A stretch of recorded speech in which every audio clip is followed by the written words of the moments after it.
Bilik berita masa hadapan dijangka akan lebih mesra penonton dan lebih bertanggungjawab selari dengan kehendak penonton yang mementingkan kandungan berita berkualiti.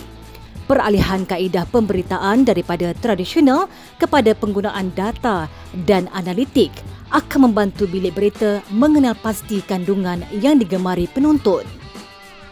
Media Prima Berhad, konglomerat media dan hiburan terbesar Malaysia dan agensi berita nasional Malaysia atau bernama sebuah agensi berita kerajaan Malaysia kini sedang aktif ke arah peralihan ini. Media Prima mempunyai kepentingan meliputi televisyen, media cetak, radio, periklanan luar rumah, penciptaan kandungan dan media digital. Perkara yang paling ketara sekali yang saya boleh dapat lihat ialah perbezaan penerimaan interaksi di antara pembekal kandungan dengan pengguna media itu sendiri. Kalau dulu media tradisional ni lebih bersifat linear, maknanya interaksi itu diterima mungkin tak diterima langsung ataupun diterima sedikit lewat berbanding dengan media digital sekarang ni, apabila interaksi boleh diperolehi dengan kadar segera ataupun real time. Contohnya kalau kita lihat video-video yang dimuat naik di YouTube atau di Facebook, dengan segera boleh dikomen, diberikan ulasan oleh pengguna-pengguna media, penonton-penonton pada kadar yang segera, dan ini menjadikan media digital ini lebih bersifat user oriented, di mana kandungannya akan melibatkan isu-isu, perkara-perkara yang memang ingin ditonton oleh pengguna-pengguna media itu sendiri berbanding dengan media tradisional yang kadang-kadang bersifat sedikit propaganda. Manakala bernama pula merupakan pembekal bahan berita kepada organisasi media tempatan dan luar negara. Peralihan kaedah tradisional kepada digital ini akan mewujudkan bilik berita bersepadu. Kalau dulu, saya rasa macam kamilah diasuh sebagai wartawan, kena turun lapangan sebagainya, dan diajar macam mana dapatkan berita eksklusif. Dia banyaklah, in fact ada satu perkataan yang dianggap sebagai scoop. Scoop maksudnya kita dapat berita eksklusif, orang lain atau media lain atau rakan reporter lain tak dapat.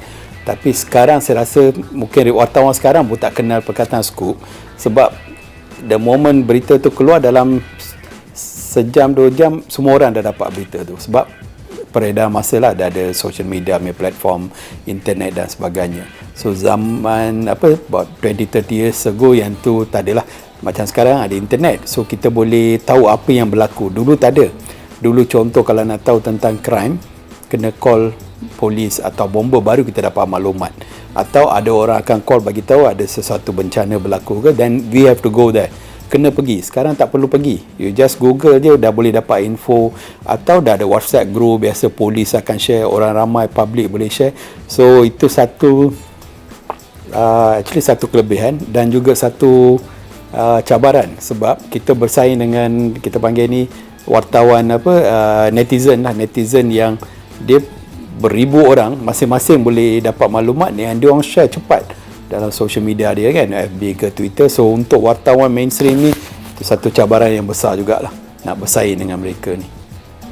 Operasinya akan membabitkan pelbagai saluran media yang berbeza, sama ada cetak, TV ataupun digital. Tidak ada lagi istilah kami dan mereka. Kandungan berita daripada pelbagai saluran media akan diproses sebelum dikembalikan kepada wartawan pelbagai saluran tersebut untuk diselaraskan ekspresi penerbitan mengikut kehendak khalayak saluran masing-masing.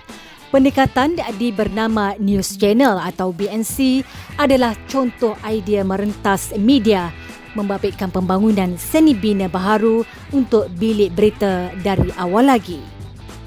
Wartawan bilik berita bersepadu akan beroperasi di bahagian yang berbeza.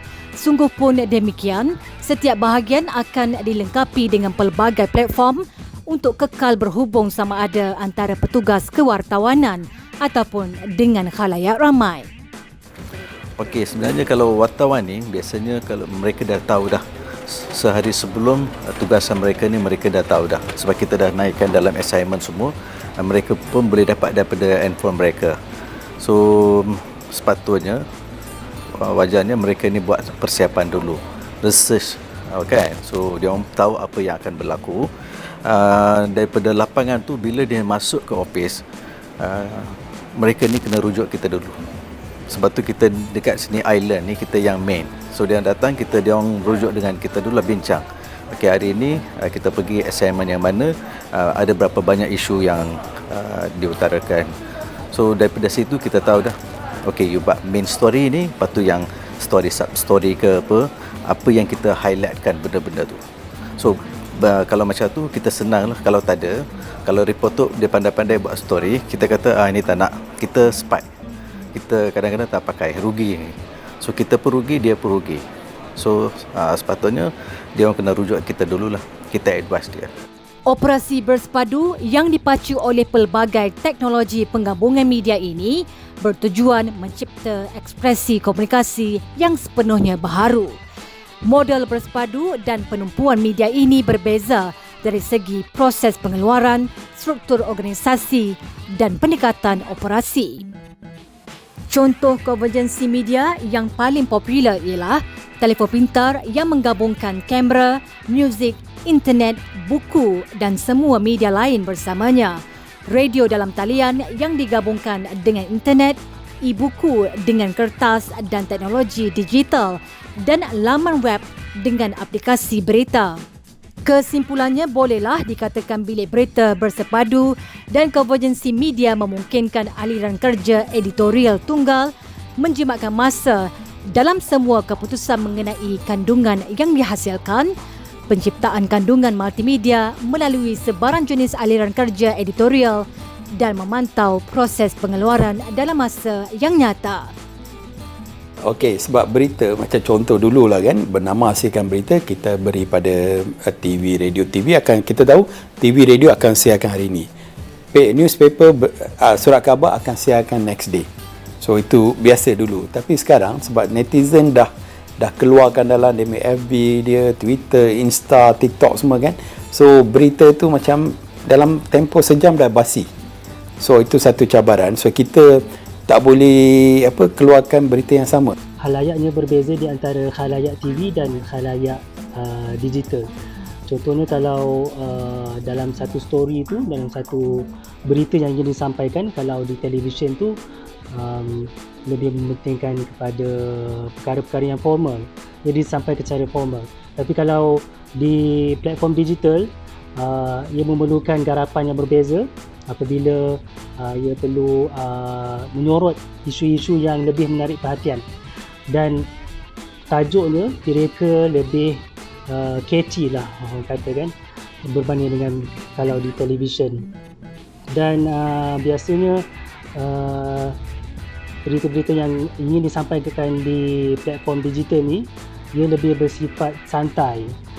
Mereka lebih sukakan, contohnya kalau video kemalangan contohnya, mereka sukakan video yang original, maknanya video kejadian itu sendiri.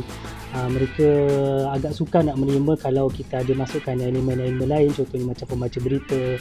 Ia tidak sama seperti di siaran televisyen.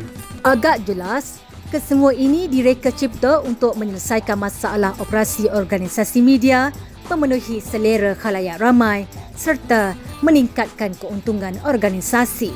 Laporan Nik Suryani Megat Rahman dan Muhammad Abdullah Abdul Kadir.